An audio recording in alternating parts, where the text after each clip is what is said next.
Hello friends, Sunday evening জমে গেল গরম গরম পেঁয়াজিতে।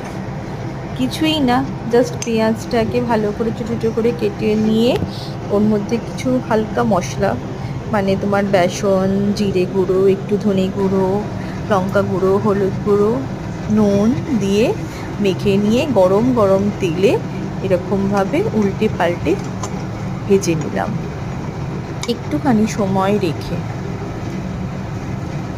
ভেজে নিলাম, এরকম একটু লাল লাল হয়ে গেল। দেখো বন্ধুরা, ভালোই লাগে বাড়িতে বসে সানডে টিভি দেখতে দেখতে একটু এরকম গরম গরম তেলে ভাজা খাবার ইচ্ছে করে। আমার তো ভালোই করে। যাই হোক, এরকম তুলে নিলাম একটু। এবার গরম একদম একটু অনেকটা গরম হয়ে গেলে তারপর দিলে কি হয়, জিনিসটা বসে না, আটকে যায় না। একটু গরম হয়ে যাওয়ার পর ওল্টাতে খুব সুবিধা হয় তেলটা গরম অবস্থায় দিয়ে। সানডে বিকালবেলা করেছিলাম, খুব টেস্টি হয়েছিল। তোমরাও একদিন এক সানডে করে নাও, করে এরকম খেয়ে দেখো, খুব ভালো লাগবে।